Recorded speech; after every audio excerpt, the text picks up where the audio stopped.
The Armada Book 7 Chapter 6 The Alien Commander Part 3. They continued to watch the holos as Billy continued to give orders, moving the assault nearer to its obvious conclusion. After more than an hour, Amos appeared. "Billy, the food is ready." "Good, seeing all this aliens getting killed makes me hungry," Harold said. "Your timing is perfect, Amos." Olive asked Tim and Rick to please join us, Albert said. At the mess hall, Olive provided holos of the operations around them. "What are we having, Amos?" Ellie asked. "Steaks and potatoes with coleslaw on the side." He started to take plated steaks out of the rack onto the table. "The small lady chef is doing the same for the other table." "Where did you get these?" "I surely did not have these," Billy said. "I got them from the White House." Solis and Linda walked in. Then several of their people walked in.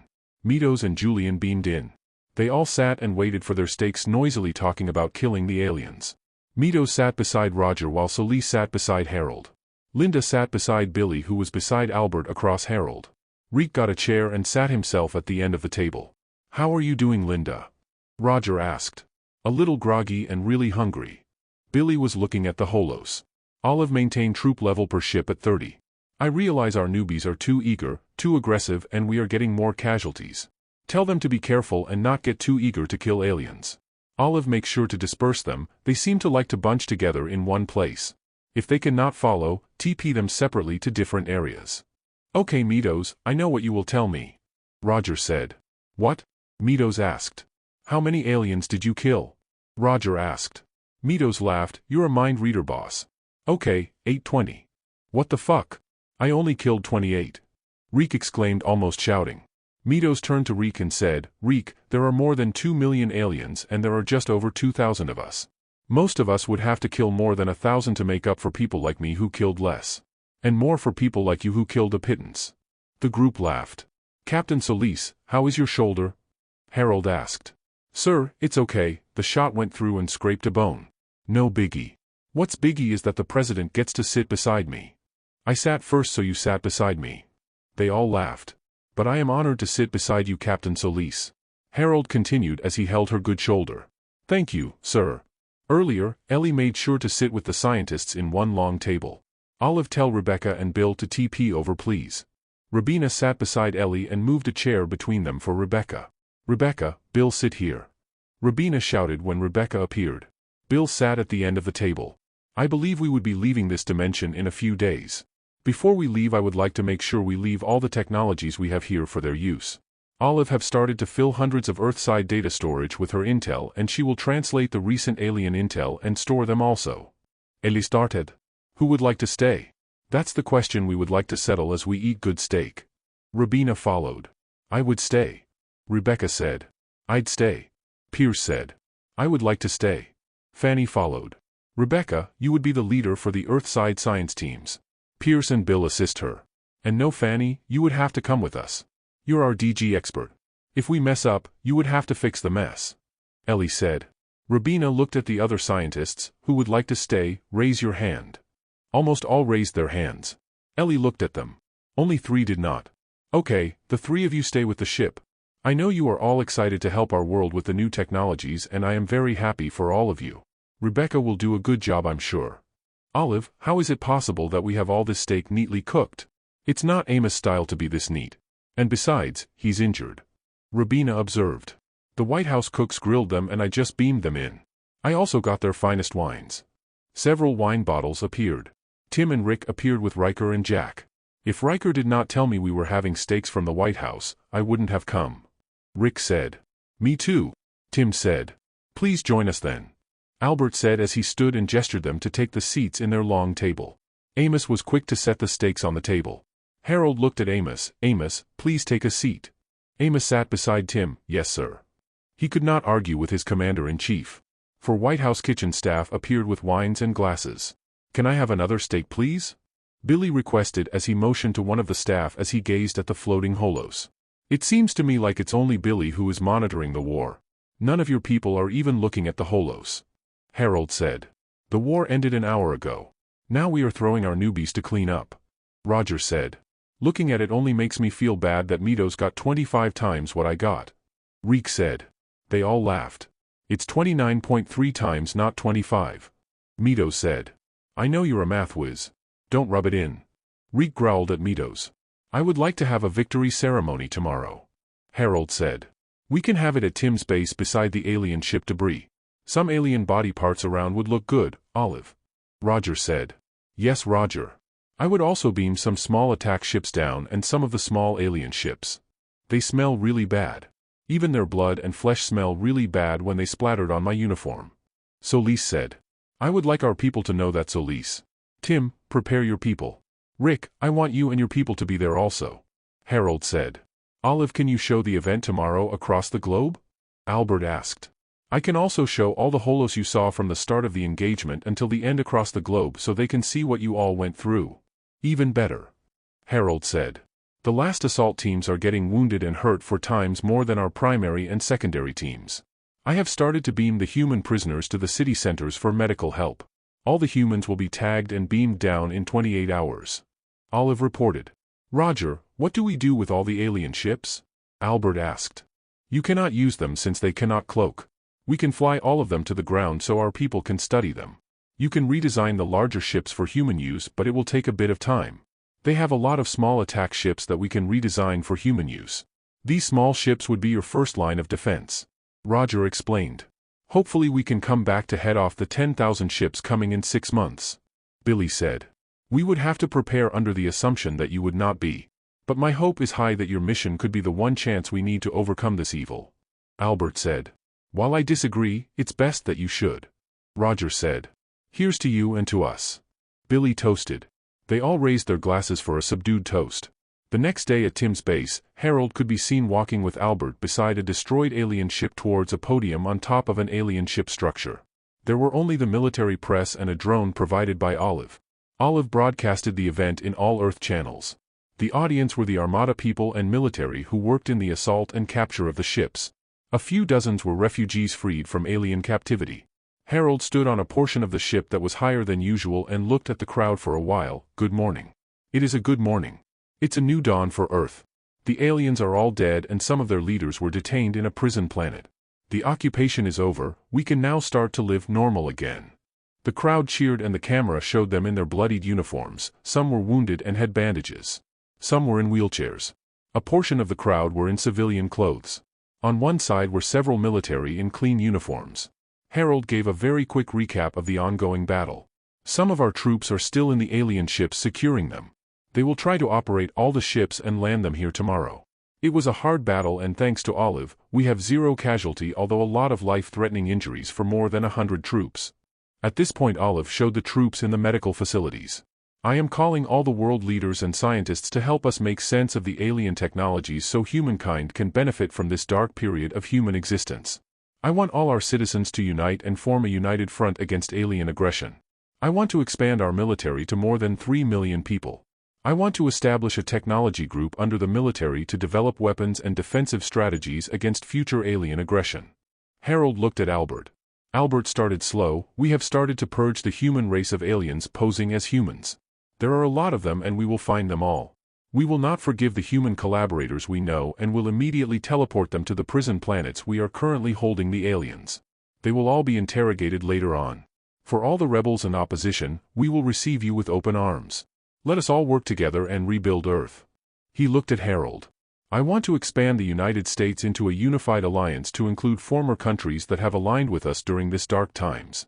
I also want to invite other countries from Asia, Africa and Europe, the UEG, to join the United States. All humanity must unite against alien aggression and we have the means to do so. They will come, we are sure of this, and when they come, they will be more aggressive and kill billions of humans. We must be ready to defend ourselves. For the next 3 hours, Olive then proceeded to show fight scenes in the ships, preparations and movements of ships. The next day, Harold and Albert met with Billy, Roger, Ellie, Linda, Pierce, and Dr. Reek at Roger's ship. Albert brought Shannon, Mila, Tim and Rick. Harold started. Ellie, how long until you can make the DG work? 2 weeks tops. That means you all leave in 2 weeks.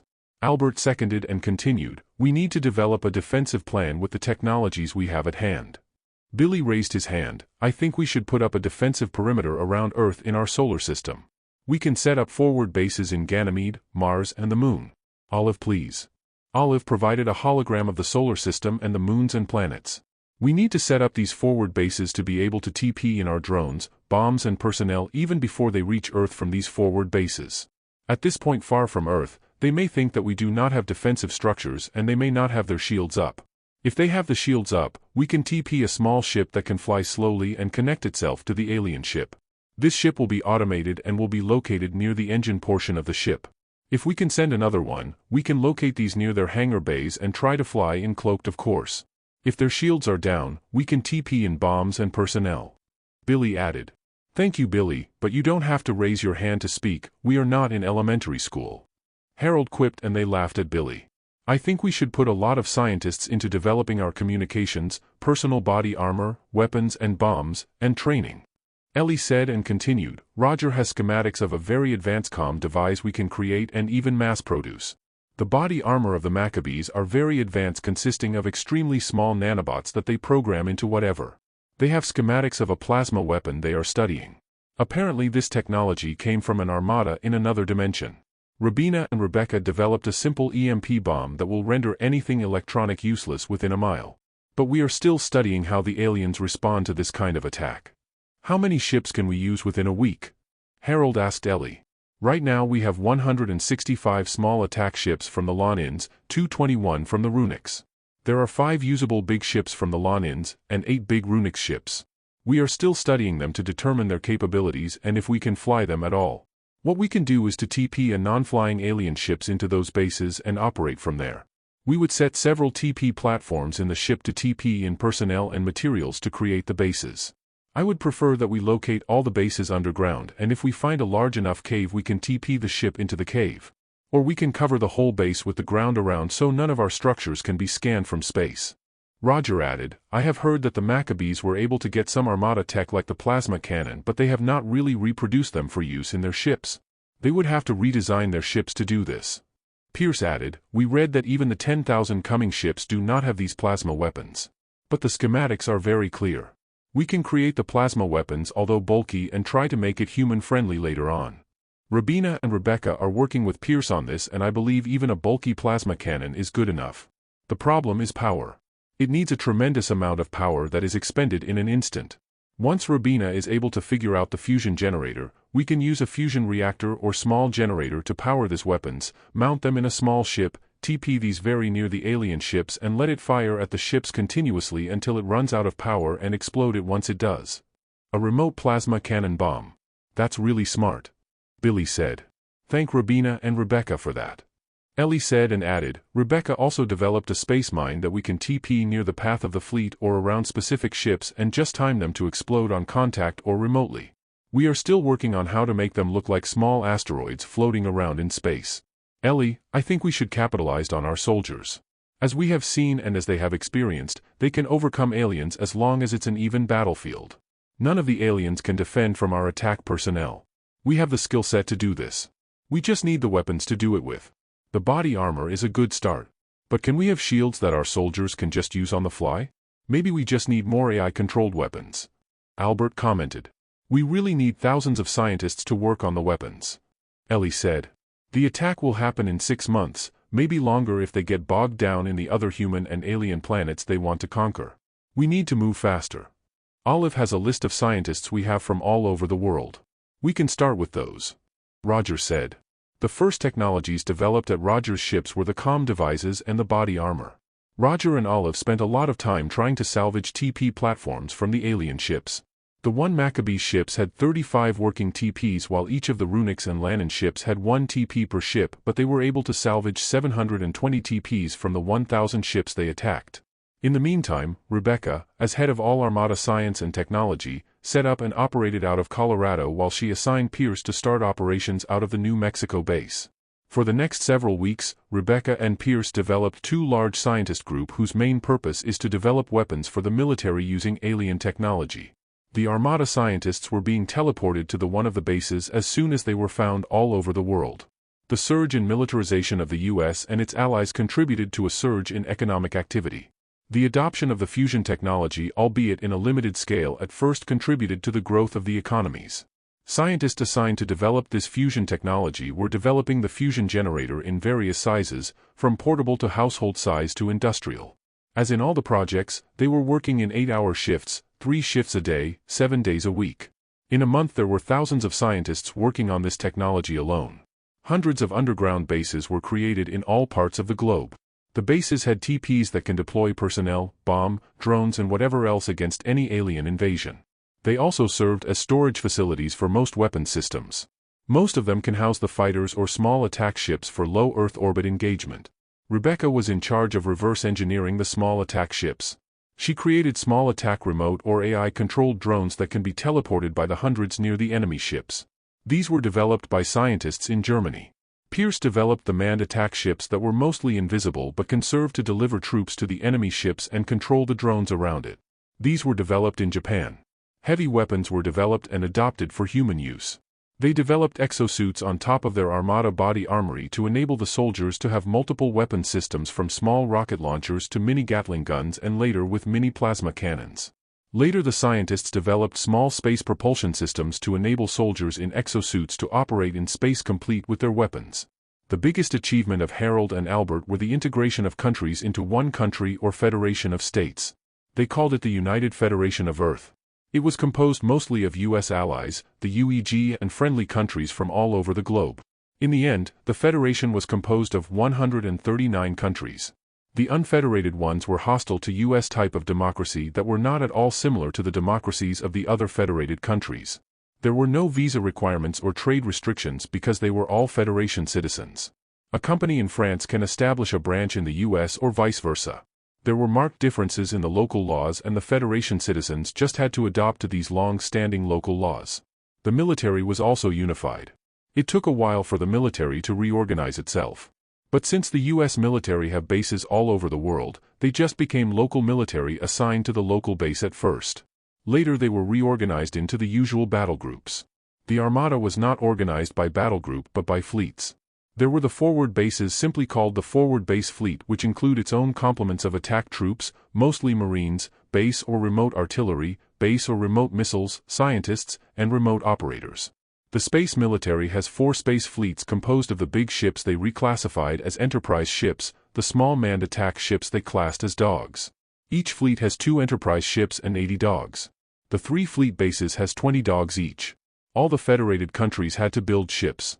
Rebecca and Pierce designed a human-based dog from scratch and these were being manufactured or assembled by every Federation country. Most of the parts were manufactured in the more advanced or industrialized countries. The ship's software and hardware were standardized because out in space, there is only one army, human army, no matter where the person came from in Earth. Rebecca also created a huge and very advanced computer data system out of the Maccabee data system and installed Olive as its AI. Later on, the local Olive operated its own communication network using Rogers' Armada communications platform.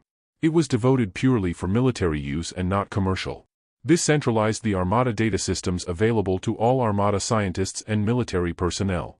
After 4 months, the Federation Military Council headed by Albert met to re-strategize Earth defenses at Tim's base mission room. Albert started by reporting on the 3 bases. These bases have become established bases complete with their dogs, warehouses, living and operating quarters and training facilities. All of these were underground and dispersed in far locations but connected by a tunnel system. Central Operations Center, the warehouse network, the dog stations and living quarters had their own TPs that can be used to attack invaders as well. We have 30,000 people in the Moon base which we called Luna base, 50,000 in the Mars base which we called Opportunity, and 40,000 in the Ganymede base which we called Spirit. Once an attack is established, the personnel in these bases will triple. The increase would be mostly attack personnel in exosuits.